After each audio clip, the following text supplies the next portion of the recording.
Hello family, कैसे हो आप सब। उम्मीद करता हूँ आप सब अच्छे होंगे।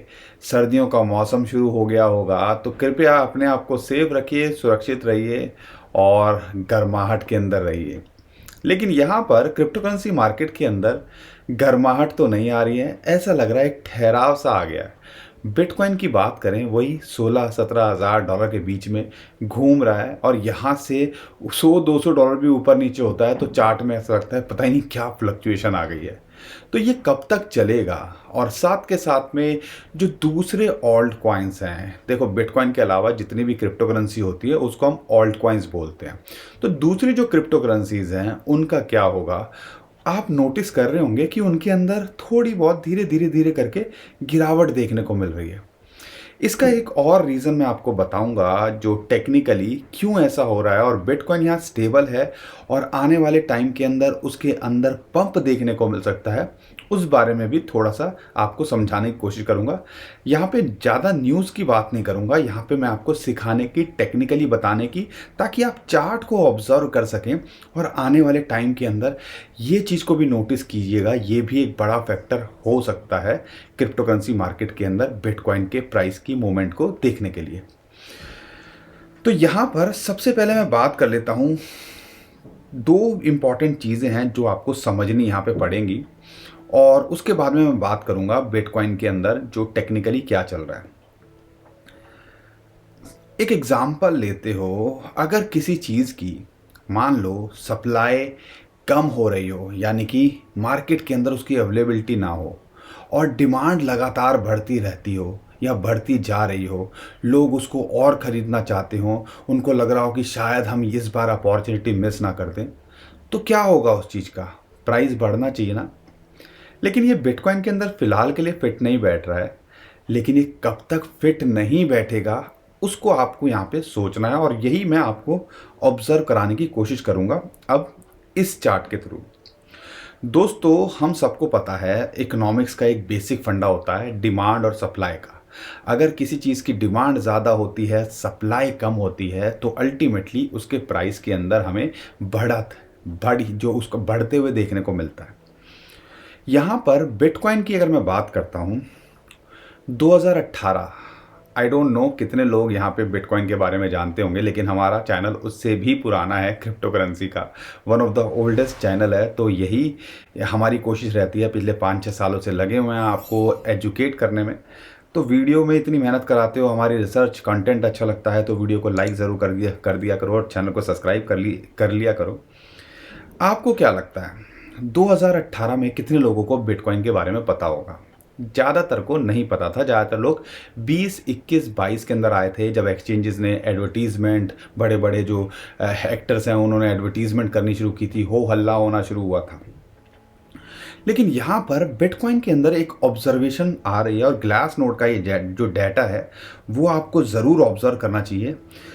फरवरी 2018 के बाद पहली बार ऐसा हो रहा है। और आपको पता है बिटकॉइन की माइनिंग लगातार होती रहती है, प्रोडक्शन बढ़ रही है, लेकिन फरवरी 2018 के बाद पहला ऐसा मौका आया है, यानी कि आप समझ लीजिए 4-5 साल के अंदर पहली बार ऐसा मौका आया है कि एक्सचेंजेस पे जो बिटकॉइन का बैलेंस है ना वो उससे भी ज़्यादा लो है।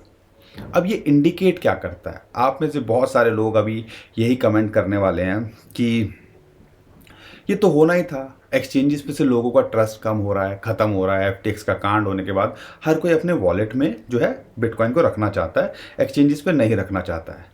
ये बात बिल्कुल आपकी ठीक है, लेकिन दूसरे एंगल से देखो, मैन्युपुलेटर्स की बात करो, इंस्टीट्यूशंस की बात करो, अगर सप्लाई कम होगी तो उनके पास स्कोप ज़्यादा होता है मैन्युपुलेट करने का, पंप करने का बिटकॉइन को, क्योंकि यहाँ पर उसके जो सेलर हैं वो ज़्यादा नहीं होते हैं।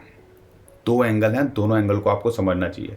तो किसी भी टाइम के अंदर आपको आने वाले टाइम के अंदर अगले 2-3-6 महीने के अंदर बिटकॉइन के अंदर एक अच्छा जो है पंप देखने को मिल सकता है। सिंपल डिमांड एंड सप्लाई का फंडा है। डिमांड बढ़ रही है, अब इसको कैसे वैलिडेट करें, उसके लिए भी ग्लास नोड का एक और डाटा है मेरे पास में कि यहाँ इंस्टीट्यूशंस नहीं, आम आदमी, रिटेलर्स की बात करें, जो बेचारा 10-15 लाख रुपए एक बिटकॉइन ले के बैठा हुआ है ये सोच के कि आने वाले टाइम में मैं करोड़पति बन जाऊंगा।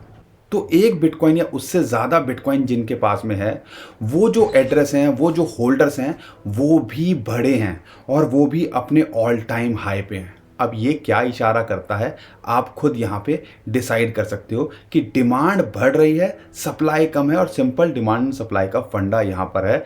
तो अल्टीमेटली आज नहीं, 2 महीने बाद, 6 महीने बाद, और हम सबको पता है बिटकॉइन की अगली हाफिंग के आसपास बिटकॉइन का प्राइस क्या हो सकता है, आप शायद आज इस सिचुएशन में सोच नहीं सकते। उम्मीद करता हूँ आपको थोड़ा सा इन चीज़ों से आइडिया लगता होगा और एक आस तो बनती होगी। लेकिन यहाँ सिर्फ हम आस बनाने के लिए नहीं है, आपकी आस बंधाने के लिए नहीं है। यहाँ पर आपको जो भी इन्फॉर्मेशन हमें मिलती है, हमें लगता है आपके साथ में शेयर करनी चाहिए, वो हम लगातार कोशिश करते रहते हैं।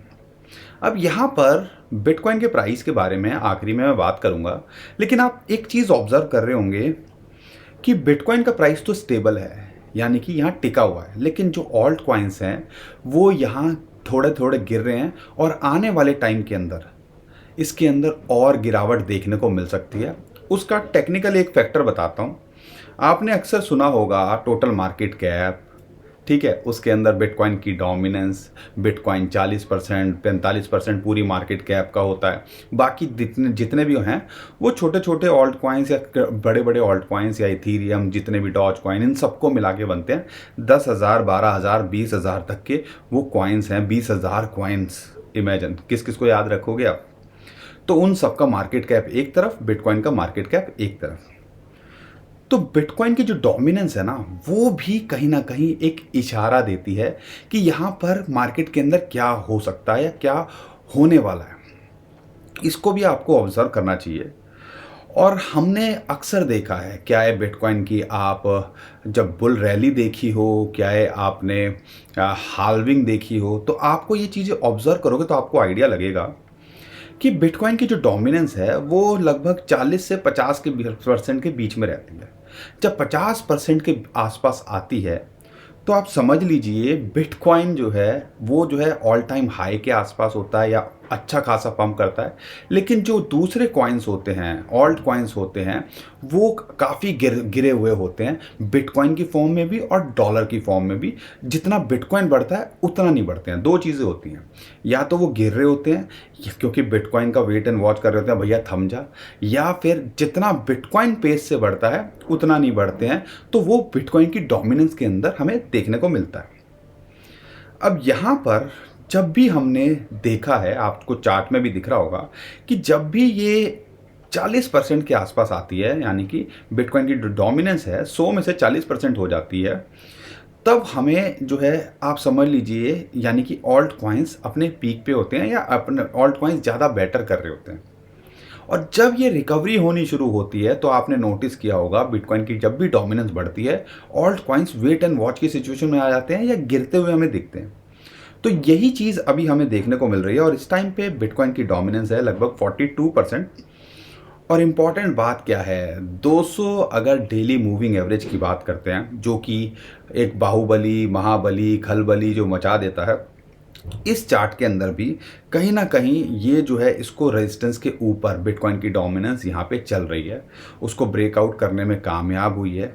और अगर यहाँ ये मेंटेन करती है, बिटकॉइन के अंदर एक पंप देखने को मिलता है, यानी कि बिटकॉइन के मार्केट कैप के अंदर एक पंप देखने को मिलता है, तो अल्टीमेटली बिटकॉइन के प्राइस में भी हमें पंप देखने को मिल सकता है, जो इसको 44-45% तक ले जा सकता है। अब इसका ये मतलब होगा कि बिटकॉइन का प्राइस यहाँ बढ़ता आपको दिख सकता है, और alt coins wait and watch की सिचुएशन में या थोड़े गिरते दिख सकते हैं, या जिस हिसाब से बिटकॉइन का प्राइस बढ़ सकता है उतना नहीं बढ़ते हुए आपको दिखेंगे। ये भी एक इंडिकेशन देता है। तो यहाँ पर आपको हो सकता है, देखो फेस्टिव माहौल है, न्यू ईयर आने वाला है, क्रिसमस का माहौल चल रहा है, तो ज़्यादा वॉल्यूम और ट्रेडिंग नहीं है, लेकिन ये एक इम्पॉर्टेंट फैक्टर है जो आपको ऑब्जर्व करना है टेक्निकली, कि यहाँ पर बिटकॉइन जो बढ़ सकता है और ऑल्ट कॉइन्स थोड़ा सा यहाँ पे वेट एंड वॉच या ज़्यादा बढ़ते नहीं देखने वाले हैं। इस चार्ट से आपको ऑब्जर्वेशन जो है करनी है। और जब भी बिटकॉइन की डोमिनेंस लगभग 45-48% पे आती है, तो फिर यहाँ पे हमें थोड़ा स्टेबल होते दिखता है बिटकॉइन का प्राइस, और वो स्टेबल होता है तो फिर मौका आता है ऑल्ट कॉइन्स के पंप करने का। तो आप समझ लीजिएगा, अगर बिटकॉइन की जो डोमिनेंस है 45 से 48% के बीच में जाती है और वहाँ वो स्टेबल करती है, तो मौका मिलता है ऑल्ट कॉइन्स को पंप करने का। और फिर जब ऑल्ट कॉइन्स पंप करते हैं तो डोमिनेंस यहाँ नीचे आती है। ये चार्ट आपको कहीं ना कहीं एक ऑल्ट सीजन का इशारा देता है, तो ध्यान रखिएगा इस टाइम पे हम ऑल्ट सीजन की एक्सपेक्टेशन मत कीजिएगा। ये भी मैंने आपको बता दिया, तो उम्मीद करता हूँ ये जो हम कोशिश कर रहे हैं आपको एजुकेट करने की, टेक्निकली बताने की, डेटा शेयर करने की, ये क्यों कर रहे हैं, ताकि आप ना परेशान मत हो और इन सारी चीज़ों को ऑब्जर्व करके आप जो है डिसीजन ले पाओ कि आपको किस हिसाब से कहाँ ट्रेड करना है। क्या हमें ऑल्ट कॉइन्स में ज़्यादा फोकस करना चाहिए, क्या हमें बिटकॉइन में फोकस करना चाहिए। ऑल्ट कॉइन्स इतने गिरे हुए हैं, यहाँ पर ज़्यादा गुंजाइश नहीं है, 5-10% और गिर सकते हैं, लेकिन एक्यूमुलेशन का एक बड़ा अच्छा मौका ऑल्ट कॉइन्स के अंदर भी हमें दिखता है। अब यहाँ पर बिटकॉइन के अंदर अगर मैं प्राइस की बात करता हूँ, टेक्निकली बात करता हूँ, जैसा हमने आपको बोला था 17,000 से लगभग 17,300 आज के लिए एक रेजिस्टेंस जोन है, और 50 जो डेली मूविंग एवरेज है वो एक रेजिस्टेंस है ग्रीन वाला $17,300 के आसपास। अगर उसके ऊपर जाता है तो इसका टारगेट 18,400 से लेके $19,000 हो सकता है। लेकिन ये एक इंपॉर्टेंट रेजिस्टेंस है, पिछली बार लगभग $18,500 तक गया था, लेकिन वो ही एक रेजिस्टेंस का काम किया और वहाँ से उसने ब्रेकडाउन किया। अगर मैं सपोर्ट की बात करता हूं तो फिलहाल के लिए $14,500 है, और उसके बाद एक इंपॉर्टेंट सपोर्ट $15,800 इसको आज के लिए मिलती है। ओवरऑल सिचुएशन मैंने आपको बताई दी है, लेकिन यहाँ पर ये सारी चीज़ें आपको ऑब्जर्व करनी है और उस हिसाब से आप ट्रेड करोगे, एनालाइज करोगे, चीज़ों को समझोगे, तो उम्मीद करता हूँ आप इस मौके का भी फ़ायदा उठा सकते हो। मामला थोड़ा सा ज़्यादा मोमेंटम एक्सपेक्ट मत कीजिएगा हफ्ते 10 दिन के अंदर, या आने वाले जो फेस्टिव, ये जो क्रिसमस के आसपास या न्यू ईयर के आसपास। लेकिन हाँ, जनवरी में भी थोड़ा ढीला रह सकता है। और जैसी हमने लास्ट वीडियो बनाई थी कि फर्स्ट और सेकंड क्वार्टर 2023 का ज़बरदस्त हो सकता है, उस वीडियो को भी देख लीजिएगा, बहुत कुछ आपको सीखने को उससे भी मिलेगा। तो दोस्तों आज के लिए इतना ही। ऑल्ट कॉइन्स के लिए बहुत सारे लोगों की रिक्वेस्ट आ रही है, तो हम नेक्स्ट वीडियो के अंदर कवर करने की कोशिश करेंगे ऑल्ट कॉइन्स को भी, और डॉट इथीरियम के बारे में भी और ज़्यादा इन डिटेल बात करेंगे, उनका हमें क्या करना चाहिए।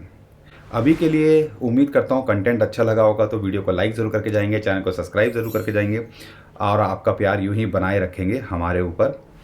और ट्विटर टेलीग्राम को भी फॉलो कर लीजिएगा, नीचे डिस्क्रिप्शन में जो लिंक है उसी से फॉलो कीजिएगा। बहुत सारे स्कैमर हमारे नाम से स्कैम करने की कोशिश कर रहे हैं, आप उनसे भी बच पाओगे। अभी के लिए विदा लेता हूँ, खुश रहिए, मुस्कुराते रहिए, कमाते रहिए, आपका दोस्त पंकज। थैंक यू, नमस्कार, धन्यवाद।